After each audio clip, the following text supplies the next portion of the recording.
पूरे साल में एक महीना श्रावण का 33 कोटि देवी देवताओं ने भगवान देवाधिदेव महादेव के हाथ जोड़कर मांगा है कि एक महीना ऐसा दे दो जिस महीने में अगर संसार का मनुष्य संसार में जन्म लिया मानव, अगर मान लो संसार में पैदा हुआ मनुष्य अगर शंकर भगवान को जल चढ़ाना भूल जाए तो 33 कोटि देवताओं ने शंकर भगवान से कहा कि हम देवता देवाधिदेव महादेव आपको जल चढ़ाएं और जल चढ़ाएं और उनकी समस्या भी समाप्त हो जाए। तो देवताओं को देखकर भगवान शंकर ने कह दिया एक श्रावण का महीना मैं आपको देता हूं, उसमें कुछ मत करना, आपको लोटा भरकर जल चढ़ाने की भी जरूरत नहीं पड़ेगी, जो वर्षा होगी देवाधिदेव महादेव पर जल चढ़ाकर चली जाएगी और संपूर्ण विश्व का कल्याण। कौन कर रहा है ये? सावन का महीना तुम्हारे लिए और हमारे लिए नहीं आता। सावन का महीना तो देवाधिदेव महादेव के लिए आता है कि आप और हम अगर शंकर मंदिर जाना भी भूल गए, शिव के मंदिर तक भी नहीं पहुंच पाए, शंकर की चौखट तक भी नहीं पहुंच पाए, शिव का स्मरण भी नहीं कर पाए, शंकर का स्मरण हम उसका भजन भी नहीं कर पाए, तो ये देवता भी हमारे लिए भजन कर जाते हैं। तो भगवान शंकर को श्रावण प्रिय है, एक कारण कहा कि मंथन में जो विष निकला उस विष का पान किया और भगवान देवताओं ने मिलकर भगवान शंकर का जलाभिषेक किया। दूसरा कारण कहा, माता सती ने शंकर को पाने के लिए श्रावण के महीने में ही सबसे ज्यादा साधना करी है। और क्या करा था माता सती ने? एक बालू का मिट्टी का शिवलिंग बनाती थी, प्रतिदिन शिवलिंग का निर्माण करती थी और शिवलिंग का निर्माण कर कर उसकी पूजन कर कर अर्चना कर कर उसका विसर्जन करती थी सती माता। और माता सती का नियम था भगवान शंकर को पाने के लिए शिवलिंग का तो हमारे यहाँ शिव महापुराण में लिखा है कि पार्थिव शिवलिंग का निर्माण होना चाहिए। और पार्थिव शिवलिंग का निर्माण करना है तो उसके लिए भी वर्णन करा गया, ब्राह्मण श्वेत मट्टी के शिवलिंग का निर्माण करे, वैश्य पीली मट्टी के शिवलिंग का निर्माण करे, क्षत्रिय लाल मट्टी के शिवलिंग का निर्माण करे और शूद्र काली मट्टी के शिवलिंग का निर्माण करे। कितना बड़ा शिवलिंग बनाना चाहिए? अगर हम पार्थिव शिवलिंग का निर्माण कर रहे हैं या हमारे घर में हम कोई मूर्ति रख रहे हैं या हमारे घर में हम कोई मूर्ति को विराजमान कर रहे हैं तो उस मूर्ति का भाव कितना बड़ा होना चाहिए? तो कहा जमीन पर अपने हस्त कमल को रखकर अंगूठे को ऊंचा कर कर देख लो, बस इतनी बड़ी मूर्ति घर के अंदर होना चाहिए, चाहे वो लड्डू गोपाल की हो, चाहे वो दुर्गा भवानी की हो, चाहे वो राम जी की हो, शंकर जी की हो, कृष्ण की हो, जिसकी रखना हो, बस इतनी बड़ी मूर्ति घर के अंदर होना चाहिए। क्यों? इससे बड़ी अगर मूर्ति होती है तो जैसे मंदिर में सेवा होती है उतनी सेवा की उसको जरूरत पड़ती है, और अगर इससे छोटी मूर्ति होती है जितनी छोटी होगी उतनी सेवा कम करना पड़ती है। तो मूर्ति जितनी छोटी होगी उतना सुख प्रदान करेगी, उतना आनंद देगी।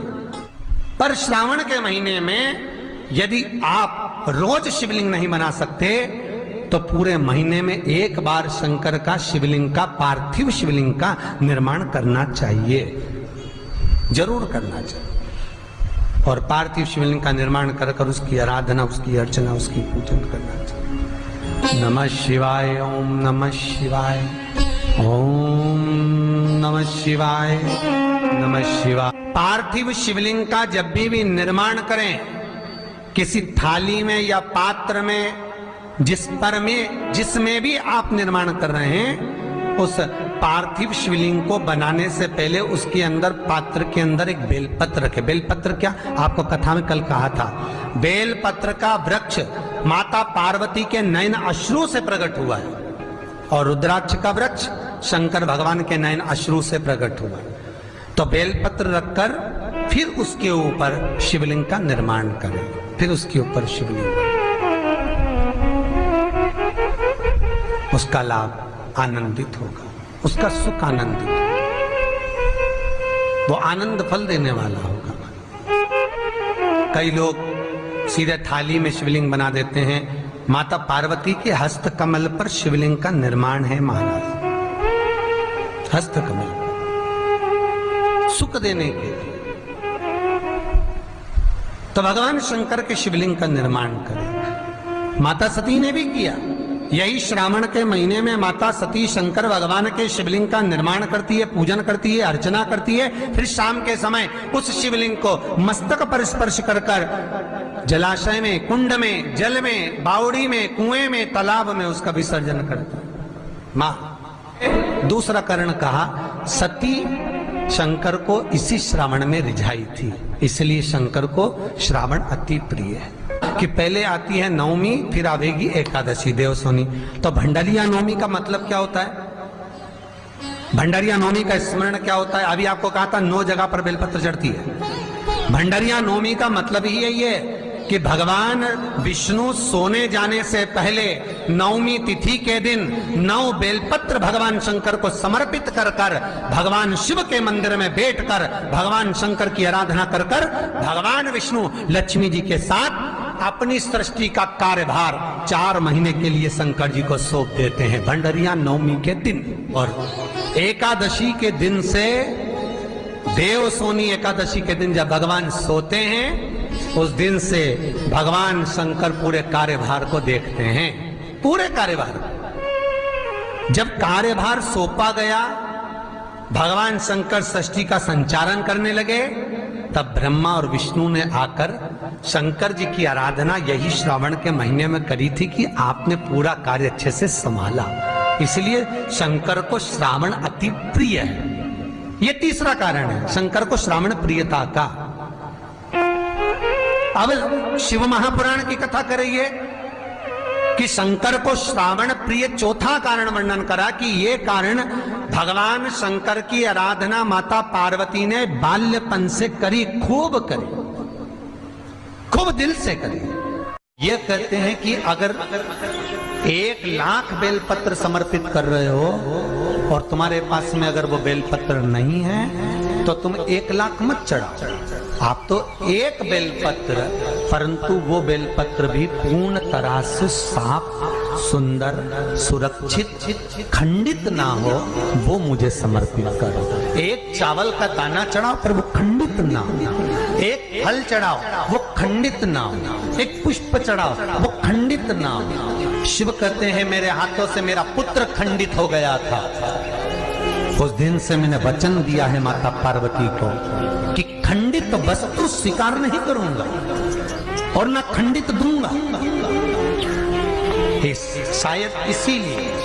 शायद इसीलिए ये चरित्र कथा है कि जिस नारी का गर्भ 2-3 महीना ठहरने के बाद में गर्भ गिर जाता हो, 4 महीना ठहरने के बाद गर्भ गिर जाता हो, गर्भ बच्चा पूर्ण नहीं होता हो, या बच्चा कहीं शरीर के अंदर डॉक्टर कह रहे हैं सोनोग्राफी में कि ये विकलांग है, बच्चे के पाँव में या मुख में या शरीर में पानी भरा गया है, ये सुरक्षित नहीं होगा, ये बुद्धि से कमजोर होगा, या ये बच्चा ऐसा विकलांग होगा, तो उसी समय पर जैसे ही डॉक्टर ने कहा वैसे ही एक श्रीफल, और वो श्रीफल खंडित नहीं होना चाहिए, उस श्रीफल पर जो नारी है गर्भ से है, उस नारी का सिर से लेकर एड़ी तक एक लच्छा मतलब मोली मतलब नाड़ा जो हाथ में बांधते हो कलेवा, उसको नाप कर श्रीफल पर भगवान शंकर का नाम लेकर उस स्त्री का नाम और गोत्र बोलकर बांधकर भगवान शंकर के चरणों में ले जाकर रख दीजिए, फिर वो बच्चे की जवाबदारी शिव की हो जाती है, फिर शंकर की, क्योंकि शिव ने माता पार्वती को वचन दिया था कि मैं खंडित नहीं दे सकता। सारे देवताओं के मंदिर में नारियल फूटता है, हनुमान जी के मंदिर में नारियल फूटता है, राम जी के मंदिर में नारियल फूटता है, देवी जी के मंदिर में नारियल फोड़ा जाता है, पर शंकर जी के मंदिर में नारियल नहीं फोड़ा जाता।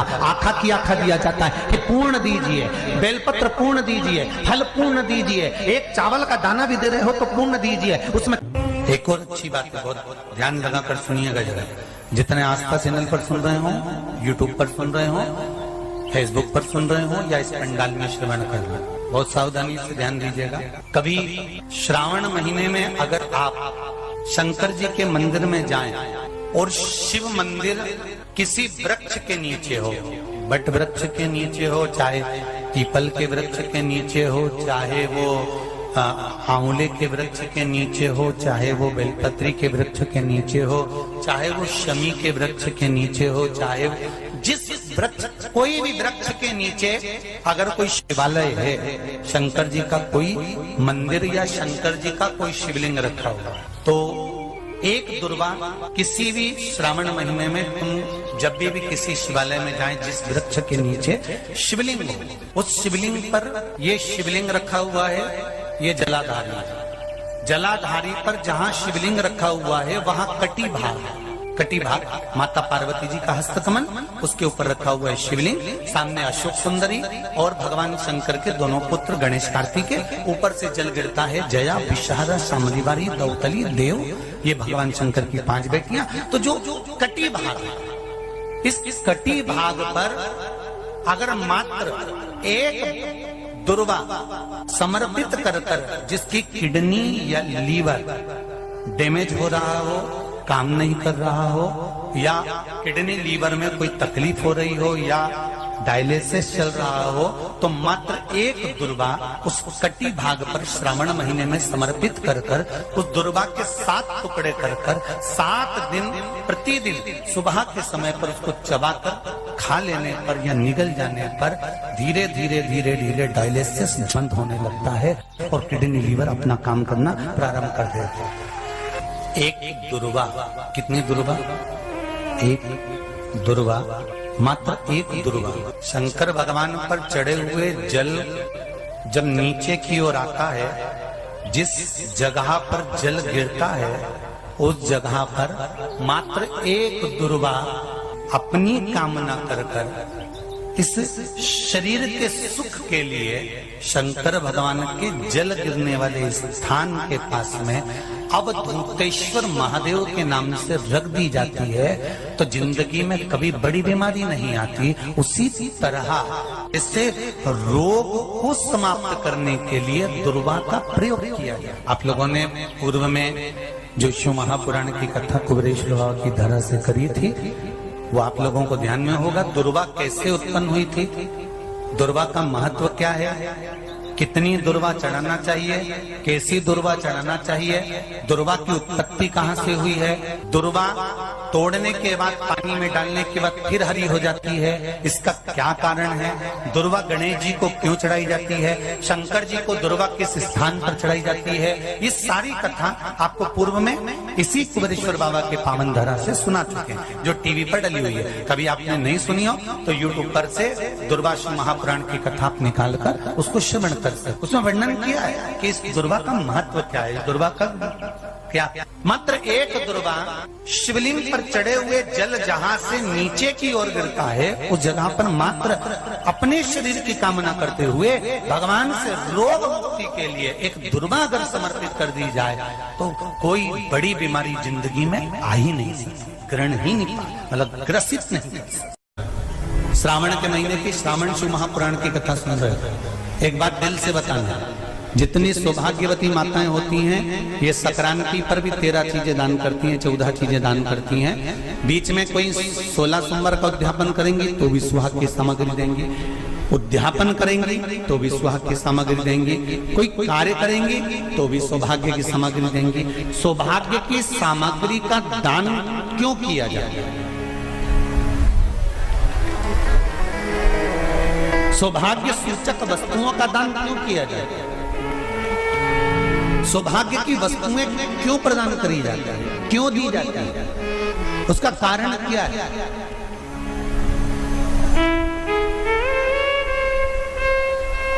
क्यों देते महाराज, भारत की भूमि की सौभाग्यवती माताओं का एक मन की अभिलाषा रहती है, भारत की भूमि की माताओं की एक अभिलाषा रहती है कि जब उसके प्राण छूटे तो अखंड सौभाग्य धारण करके पति के कंधे पर और पुत्र के कंधे पर शमशान पर।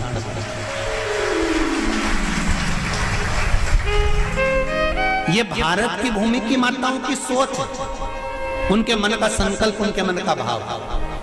मेरे भारत की माताएं अखंड सौभाग्य की वस्तुएं धारण कर अपने आप को गौरवान्वितता महसूस करती हैं और विदेश की माताएं ये सब वस्तुएं उतार कर गौरवान्वितता महसूस करती हैं।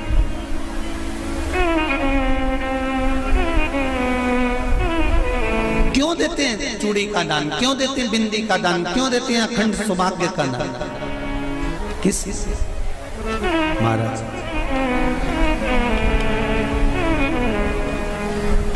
एक एक पांव में जोड़े से भी चूड़ी होना चाहिए, केवल एक नहीं, सिंगल नहीं। वो तो आजकल का फैशन हो गया महाराज, जो केवल एक बिछुड़ी धारण कर लो उसी में फैशन दिखे। श्रावण की शिव महापुराण की कथा कहती है जब बेटी को विदा करा जाता है और पहली बार बेटी के पांव में जब बिछुड़ी डाली जाती है तो वो बिछुड़ी भी अलग अलग नहीं होती, उस बिछुड़ी के जोड़ को चेन से एक दूसरे से बंधा हुआ होता। बोला सही है कि गलत?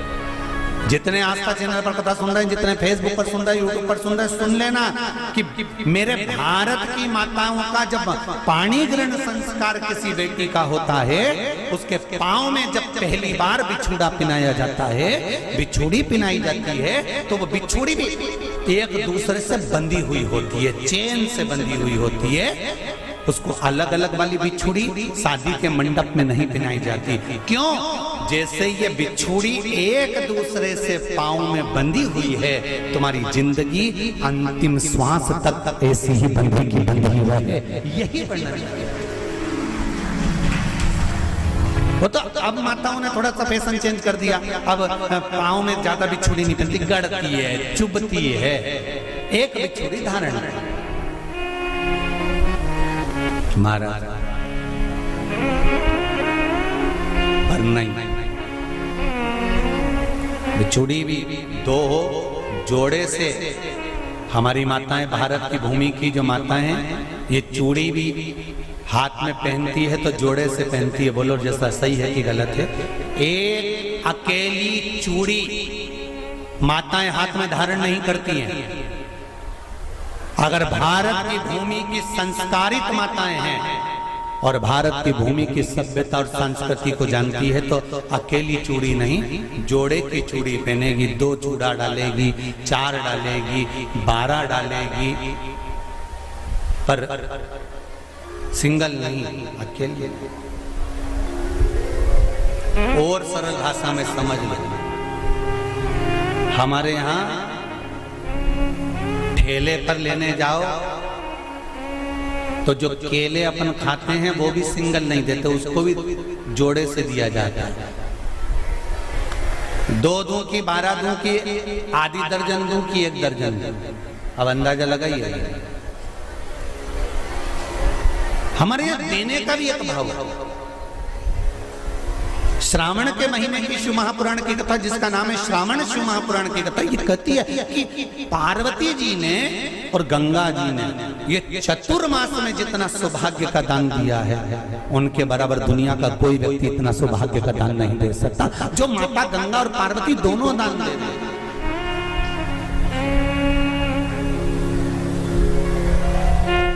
प्रतिदिन दे रहे हैं।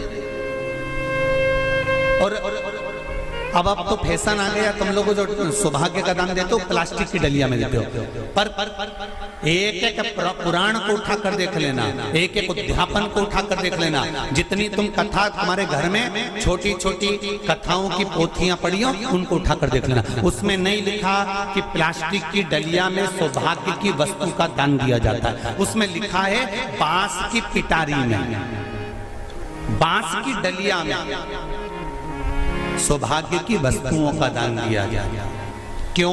क्योंकि बांस वंश की वृद्धि करता है, बांस सौभाग्य की वृद्धि करता है, और बांस अखंड सौभाग्य। जैसे बांस का पौधा बढ़ते चले जाता है, बढ़ते चले जाता है, उसी तरह बांस की डलिया में जब दान दिया जाता है, बांस की टोकनी में जब दान दिया जाता है, तो ये भाव रखा जाता है कि तुम्हारा सौभाग्य ऐसे ही बढ़ता रहे। पर अब थोड़ा सा फैशन चेंज हो गया, तो प्लास्टिक की डलिया,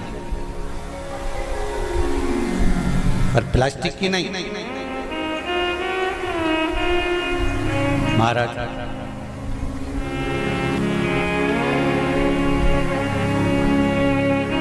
शिव तत्व की ओर चल शंभु शरणे पड़ी मांगू घड़ी रे घड़ी दुख काटो दया करी दर्शन तो गंगा मैया और पार्वती मैया चतुर्मास के अंतर्गत जो त्योहार पड़ता है, चतुर्मास के अंतर्गत जो व्रत पड़ते हैं, ये किसी दूसरे के नहीं है। तीज का व्रत माता पार्वती का, छठ का व्रत माता पार्वती का, चतुर्थी का व्रत माता पार्वती का, ये सारे व्रतों की शुरुआत गंगा और पार्वती ने अपने बल से। बोलो हर हर महादेव। ये अपने बल से बनाने, अपने बल से।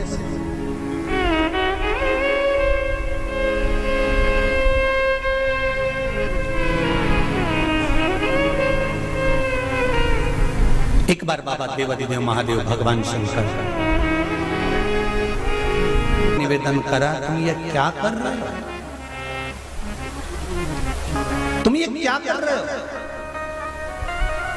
आज भी नियम है महाराज, कोई मदिरा पान में डूबा है, कोई वेश्यावृत्ति में डूबा है, कोई मांसाहार में डूबा है, कोई गलत काम में जुए आदि में डूबा हुआ है। तुम छुड़ा छुड़ा कर रह गए कि मत जा, मत कर, तुम छुड़ा छुड़ा कर रह गए। तो शिव महापुराण का एक बड़ा सुंदर भाव वर्णन करा गया महाराज, बड़ा सुंदर भाव। महाराज शमी के 5 पत्ते, बेलपत्री के 5 पत्ते, बेर के 5 पत्ते, क्या क्या चीज है जरा जम के बोलो। शमी के 5 पत्ते, बेर के 5 पत्ते और बेलपत्री के 5 पत्ते। महाराज श्रावण महीने की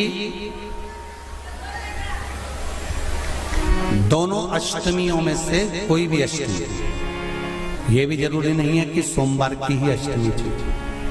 श्रावण महीने की दोनों अष्टमियों में से कोई भी अष्टमी को बेर के पत्ते पर लाल चंदन, बेलपत्री के पत्ते पर पीला चंदन, शमी के पत्र पर केवल कोई चंदन लगाने की जरूरत नहीं, सादा केवल एकदम कुछ भी उसमें लगाकर नहीं, सिंपल। पहले लाल चंदन वाले पत्ते, फिर बेलपत्री के पत्ते, फिर शमी के पत्ते शिवलिंग के ऊपर समर्पित कर कर उसको उठाकर वापस लाकर बेलपत्री के पेड़ के नीचे ही 1 लोटा जल समर्पित कर कर पहले पत्ते चढ़ा देंगे, फिर लोटा भर जल समर्पित कर देंगे। उसी चढ़े हुए पत्तों में से 5 बेलपत्र को लेकर अपने घर जा रहे और अवधूतेश्वर महादेव, कौन से महादेव? अवधूतेश्वर महादेव। ये अवधूतेश्वर महादेव कौन से हैं? आपको कथा में कई बार वर्णन करा गया है। शंकर भगवान को क्रोध आया, ब्रह्मा जी ने क्रोध को लिया, समुद्र में डाला। उस रूप को क्रोध का एक रूप था, क्योंकि जो मदिरा पान करने वाले होते हैं, व्यसन करने वाले होते हैं, गलत काम करने वाले होते हैं, इनको सुधार कर जाओ। जितना तुम समझाओगे ये उतना आग बबूला होंगे। तुम बच्चों से कहोगे गलत लड़के के साथ रह रहा मत रहे, तो और ज्यादा क्रोध करेगा, और चिड़चिड़ करेगा, और अपशब्द कहेगा। तो ये क्रोध को संयमित कर देगा। अवधूतेश्वर महादेव। पूरे साल शिव जी को 1 लोटा जल चढ़ा, सावन का पहला दिन लगे 2 लोटा जल चालू कर दो।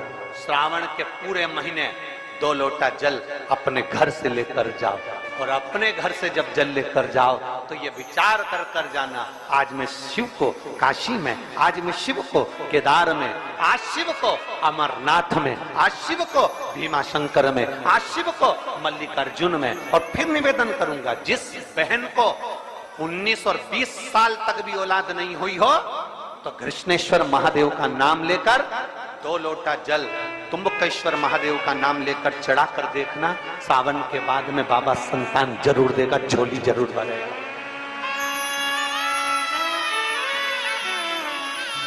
कहीं नहीं जाना, अपने नजदीक में, अपने घर के पास में, अपने मोहल्ले में, अपनी गली में, अपने चौराहे पर, अपने घर के पास में जो शिवालय हो, जो शंकर का मंदिर हो, वहां जाओ, 2 लोटा जल समर्पित करो और फिर निवेदन करूंगा, जल से ज्यादा जरूरी है मेरे भोलेनाथ जी के मंदिर की सफाई करना। अब कीचड़ चालू हो जाएगा, पानी चालू हो जाएगा, सावन का महीना चालू हो जाएगा। अपने साथ एक कपड़ा लेकर जाओ, बाबा के मंदिर को पूरा साफ कर कर, बाबा के शिवलिंग का स्नान कर कर, बेलपत्र निर्माल्य जितना पड़ा है उसको उठाकर कहीं विसर्जन के लिए, किसी नदी तालाब बावड़ी में नहीं, किसी कुएं में नहीं, निर्माल्य तालाब में, नदियों में, बावड़ी में डालने के बाद वो निर्माल्य सड़ता रहता है, नदी नाले का पानी सूखता रहता है, उसमें कीचड़ इकट्ठा हो जाता है। उस निर्माल्य को इकट्ठा करो, गाड़ी में भरो, किसी एक खड्डा खोदकर वहां दबाकर उसकी खाद तैयार करो और बाद में बेलपत्री के वृक्ष के नीचे उसको डालते रहो। पर ध्यान रखना कि निर्माल्य हमें नदी तालाब बावड़ी कुएं में नहीं डालना, उसको एकत्रित करना।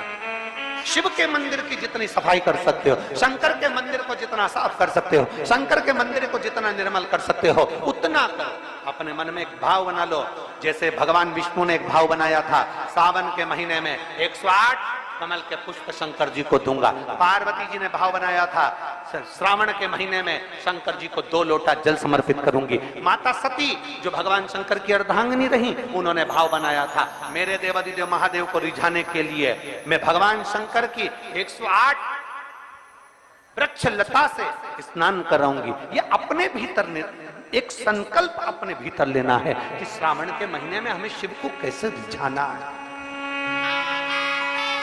शंकर को कैसे प्रसन्न करना है, शंकर को कैसे प्रकट करना है, शंकर को कैसे प्राप्त करना है, शंकर को कैसे अपना बनाना है, शंकर को अपने करीब में कैसे लाना है, शिव को अपना कैसे बनाना है, ये अपने ऊपर निर्भर करना।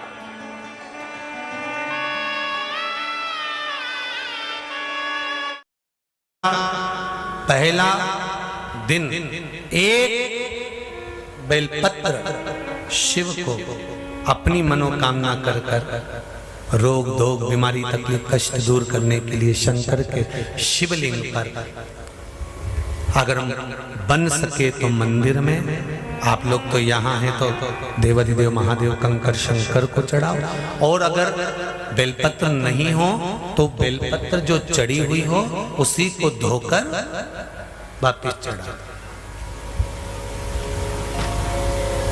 वापिस और सावन का महीना है, दिल से बाबा को रिझाओ।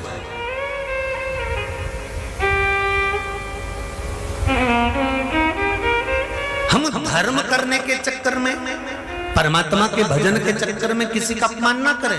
इसका सावन के महीने में 2 लोटा जल महादेव जी को चढ़ाने के लिए जाओ, तब 3 चीजें अपने अंदर धारण करना।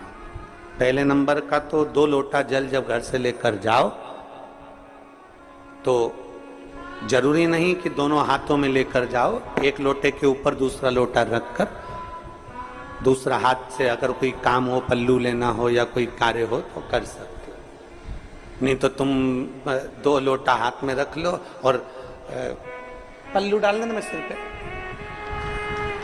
जरा सिर पे पल्लू, अब वो तुम्हारा लोटा हाथ में, वो बेचारा वो भेरू पल्लू रख, ठीक है, थोड़ा और खींचो ये बाजू का, तो पल्लू वो भेरू ने और खींचाएगा, ठीक है, ये पल्लू हमारा मुंडा में दे दो, अब ठीक है,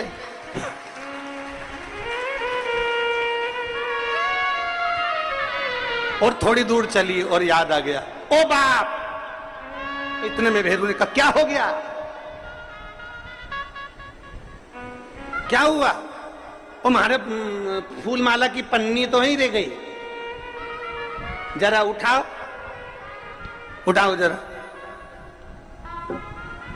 ये ले, कमर में खोसी दो, कमर में खोसी दो, कमर में पन्नी, और कैलाश पर्वत पे जाके रहूंगी, भोले को अपना,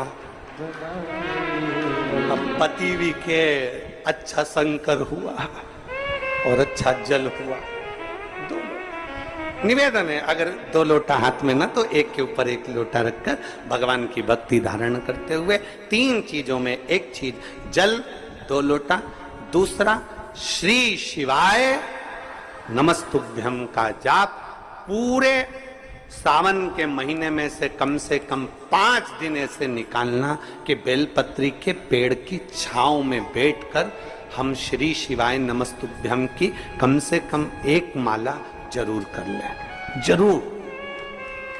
और मान लो अगर बेलपत्री का पेड़ नहीं मिले, तुम्हारे आसपास में नहीं मिले, तो फिर एक काम करना, शंकर जी के मंदिर की बेलपत्र मिली जाए, उसको सिर पे, हमारे यहाँ कहते हैं आंवले के वृक्ष का जब आंवला नोमी आती है ना, तो आंवला नोमी आती है और आंवले के पेड़ के नीचे जाकर भोजन नहीं कर सकते, आंवले के वृक्ष के नीचे नहीं जा सकते, तो आंवले के वृक्ष की पत्ती को सिर पे रख के भोजन कर लो, तो कहते हैं कि हजारों अश्वमेध यज्ञ के पुण्य के बराबर, भंडारे के बराबर भोजन प्राप्त हो जाता है। आंवले के वृक्ष की पत्ती, तो वो बेलपत्र भी मस्तक पर बाबा को प्रणाम कर कर फिर वही बेलपत्र का आनंद करते हुए भाव से उस बेलपत्र को मात्र शीश से लगाई लिया ना, मस्तक पर चढ़ाई लिया ना, तो भी भगवान की अविरल भक्ति प्राप्त हो सकती अविरल। और मान लो बेलपत्र भी ना मिले तो बेलपत्री के वृक्ष की थोड़ी सी मिट्टी अपने मस्तिष्क पर लगाकर मस्तक पर चढ़ाकर भी हम जाप कर सकते हैं। बेलपत्र के वृक्ष की मिट्टी का भी चंदन हम लगा सकते। चंदन विश्वास है तो परमात्मा, मानो तो मैं गंगा मां हूं और ना मानो तो बहता।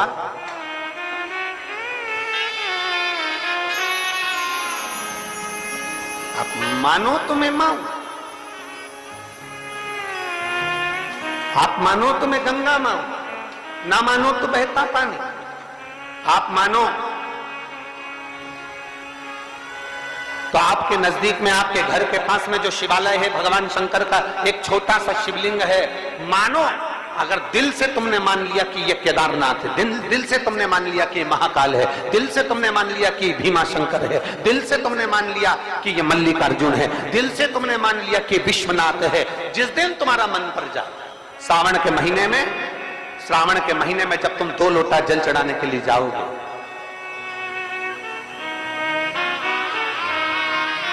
श्रावण के महीने में जब तुम 2 लोटा जल चढ़ाने के लिए जाओगे और 2 लोटा जल तक तुम अपने हाथ में लेकर चढ़ाओगे, जिस दिन तुम्हारा चित्त में मन में आ जाए कि आज मैं विश्वनाथ नहीं गई हूं, मैं सावन के महीने में मैंने विश्वनाथ का दर्शन नहीं करा है, सावन के महीने में मैं काशी नहीं गई, सावन के महीने में मैं गंगा के घाट पर नहीं गई, जिस दिन सावन के महीने में तुम्हारे मन में आ जाए, 2 लोटा जल लिया, शंकर जी को चढ़ाते हुए अपने मन में विचार कर लिया कि मेरे विश्वनाथ, मैं तुम्हारे दरवाजे तो नहीं आ सकी, पर मेरे जल में अगर बल होगा तो इस जल को आप वहां से यहां आकर स्वीकार कर लोगे। वो विश्वनाथ,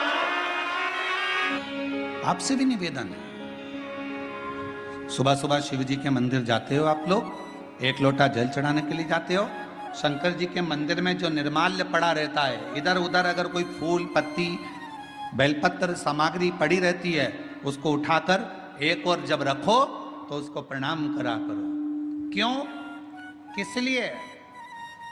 शंकुकर्ण की कथा कहती है, निर्माल्य को उठाकर जो मस्तक से लगाकर प्रणाम कर कर विसर्जन में रखता है, विसर्जन की ओर रखता है, उसके अंदर एक ऐसा बल उत्पन्न हो जाता है कि मात्र वो किसी पर अपनी दृष्टि भी डाल देता है तो प्रेत जीवों का भी उद्धार हो जाता है। वो निर्माल्य में, विसर्जन करी हुई निर्माल्य में इतना बल उत्पन्न होता है हमारा।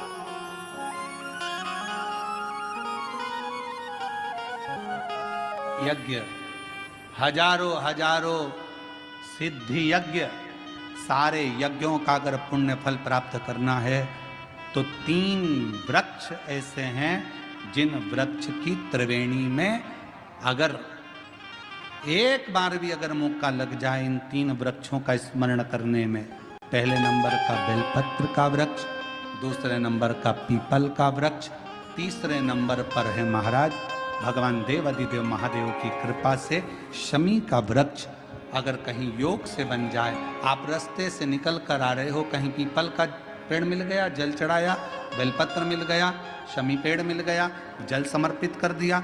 जल समर्पित करते करते आप अगर कहीं 3 वृक्षों पर आ रहे हो तो हजारों हजारों सिद्ध यज्ञ के फल प्राप्त हो।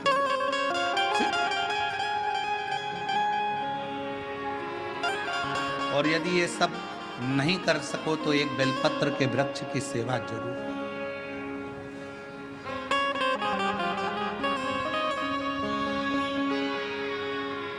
एक संकल्प लो, आप और हम सब मिलकर उसको पूरा करें। सावन के महीने में एक बेलपत्री का वृक्ष जरूर लगाएंगे। ये नियम आप और हम लेकर लगाओगे? जम के तो बोलो, पक्का? बकरी खाए वैसा तो नहीं है? नहीं ना? संभालोगे उसको, प्रयास करोगे ना? ऐसी जगह लगाना जहां तुम उसको देखते रहो, संभालते रहो, उसको बढ़ाते रहो। हमसे ये मत पूछना कि पेड़ कहाँ लगाएं, मंदिर में लगाएं, रोड पर लगाएं, किनारे पर लगाएं, शमशान में लगाएं कि कहाँ लगाएं। जहां तुम्हारा दिल कर जाए वहां पेड़ लगाना, पर तुम्हारी निगाह में रखना उसको कि वो बड़ा हो जाए, छाया दे, दुनिया का भरण पोषण करे, दुनिया के ऊपर कृपा की छाया लगाओ।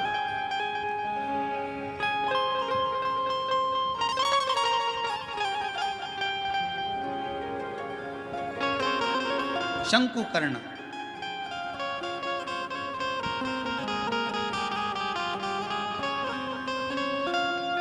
निर्माल्य विसर्जन करते थे प्रणाम कर कर, उन पे शिव की कृपा थी, इसलिए उन्होंने पिशाच को दे।